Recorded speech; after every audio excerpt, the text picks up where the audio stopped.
So we are going to talk about what all of you have been talking about, election night 2016. Guys, we're going to have to keep this to 2.5 minutes apiece so everybody can talk. And we're going to start, Chuck, down there in Miami with you. You got the floor. Well, Ernie, it's been kind of shell shock, to be honest with you, the last 48 hours with Mr. Trump becoming the president. I was in shock. I'm not going to lie. I was totally surprised at the election results. That being said, you know, we got to move on. I was disappointed because my candidate didn't win, number one. But like I say, it's over now. He's going to be the president of the United States. We have to respect the office, and we have to give him a chance. That's the bottom line. Somebody always loses an election. You know, we've been fortunate. We won the last couple with President Obama. We didn't win this one. But like I say, I respect the office of President of the United States, and we have to give him a chance.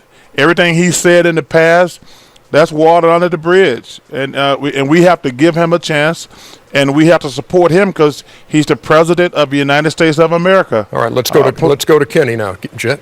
Well, I think, a lot of people are in shock, but I think the one thing is that you just can't be naive to think that anybody who voted for him is a racist or narcissist or anything other, or any kind of ism.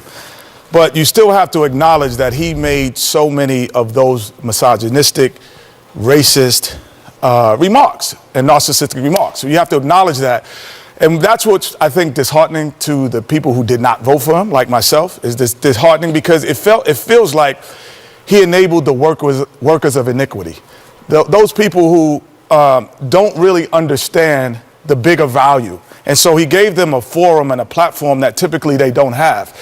And it felt like that you lock arms with them over policy, over your moral line. And I felt that the moral line for me, it wasn't about a Republican vote or a Democratic vote for me, Ernie. Honestly, it was about, he had crossed a moral line ethically that regardless of the policies that I wanted to be in place, I couldn't be locked armed with because of those things that he did. And that's where I think, I've been an NBA player and a black man for a long time. And I know how to take a loss. And I know how to get up from a loss and know. But when I'm misled or I feel abused in that process, then I'm going to feel a certain way. And that's what you see the repercussions of what's going on today is the workers of iniquity are locked arms with him. And he has to change that, and I'll give it to Shaq. And I think the last thing, he has to change that because he has to make it inclusive, but it's very tough for him because, Shaq, I think it's kind of, I liken it to the guy who's a narcissist in high school, and he wins the homecoming king. He really doesn't get humble after that. And so he has to change that direction and be more inclusive for sure. Everyone was in shock, Ernie. We live in a democracy. I'm 45 years old. And the world is more divided now than it's ever been. It's a lot of stuff going on. It's my hope and prayer that him, as the leader of the free world, bring people closer together. It's kind of hard to believe that a guy with no political experience is the president of the United States. That's what's really hard to believe. And, I agree with Chuck. We have to give him a chance to do his job. Candidate Trump made a lot of promises. Now we just hope that President-elect Trump, soon to be President Trump, hopefully he can make this world a better place for us to live in. But everybody was in shock, but it's over and done. We live in a democracy. He won. He's the president. Now we have to give him a chance. I've got kind of a three-part take on this after watching what we all watched on Tuesday. Number one, when this campaign season started, I felt like I'd been dealt a bad hand. I had these couple of choices. And there were trust issues with Hillary Clinton I couldn't get past. And there was this inflammatory rhetoric from Donald Trump, which to me was incomprehensible and indefensible. I couldn't vote for either one. For the first time in going to the polls for 42 years, I hit the write-in button, and I voted for John Kasich. And I left knowing that John Kasich wasn't going to win, but I left with a clear conscience because I hadn't settled. Number two, I'm hopeful. I watched the video today at CNN on what was going on at the White House with Donald Trump, President Obama.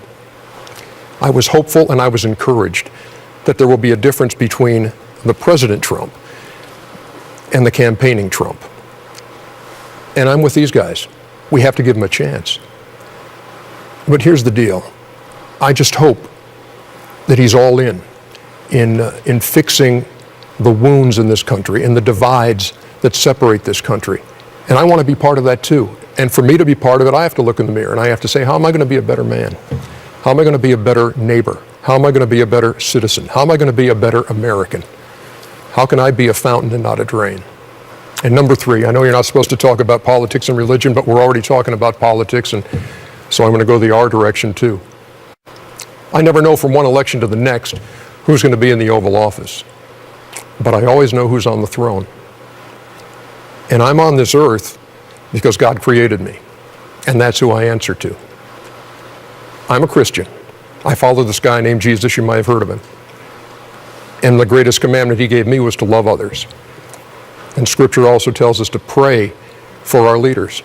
And that's what I'm going to do. I'm going to pray for Donald Trump. I'm going to pray for all those people right now who feel like they're on the outside looking in, who are afraid at this point. Pray for them too. In short, I'm praying for America. And I'm praying that one day we're going to look back and we're going to say, you know what? That Donald Trump presidency, that was all right. But I'm praying. Chuck, let's get back to you. We've got a couple of minutes left here before we tip off the ball game. Closing thoughts. Ernie, it's been a rough 48 hours, man, but I believe that good is, unfortunately in our business and the news, we only talk about the bad stuff, but I believe good. The people have spoken. The people have spoken. My guy didn't win. I'm just going to believe Mr. Trump. You say things to get elected all the time. I do believe that. I think people say stuff all the time to win elections. But he's the president of the United States. He's my president. I'm going to always support the president. I supported Mr. Clinton when he was in there. I supported Mr. Bush. Even though I didn't vote for the Bushes, I still respected them as the president because he's the president of the United States of America where I was born. I obviously supported President Obama, who I got great admiration and respect for. And like I say, the election is over, man. And listen, the president doesn't get to make every decision on his own. We got to start holding the senators and the congressmen, we got to start holding them accountable also. He doesn't get to go in there and do everything he wants to. But like I say, it's over now. I'm going to give him a chance. And that's all we can do. Mm-hmm. But you know what, Ernie? You said something very interesting. Hey, man, we still got to control our own lives. We can't sit around and worry about, say, let the president of Congress and all them solve all my problems. I'm going to do the best that I can do. I'm going to do the best I can do. As much as I love and respect President Obama, I didn't sit around and say, let him solve all the ills that we got going on in the world. You're right, Ernest. Some of us got to look in the mirror and say, what can I do better? Well, what can I do better? I agree with you, Chuck. And I think the one thing is support doesn't mean blind support. It means you can have an insurrection of your ideas within inside of what goes on. And it's obvious that one person can make a difference. There are so many people we can point at that says one person makes a difference. And what this did for me, it just made me say, you know what, I have ideas. I don't feel any different today, Shaq, than I did 2 months ago about racism, misogynist views, or lesbian, gay community thoughts about people don't understand those things. I don't feel any different. I'm just going to speak louder.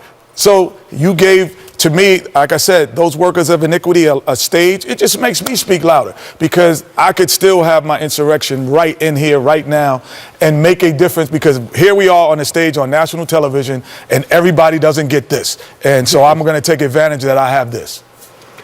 You know, we live in a world that's really divided now. I would just like to see people come together. I would also like the president to stop doing things. For example, Kenny, in the African-American community, we're all about education. But if you keep taking money away from schools and money away from programs, these kids have nothing to do. So, a lot of stuff was said. So, hopefully we can, get them stuff to do because, when you have an idle mind, Kenny, and you have no guidance at the house, you do things that you're not supposed to do. So, hopefully we don't take money away from schools. We don't take money from education.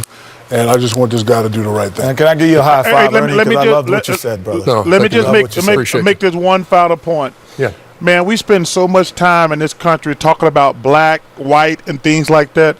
The biggest problem in America today is economics, giving poor people economic opportunity.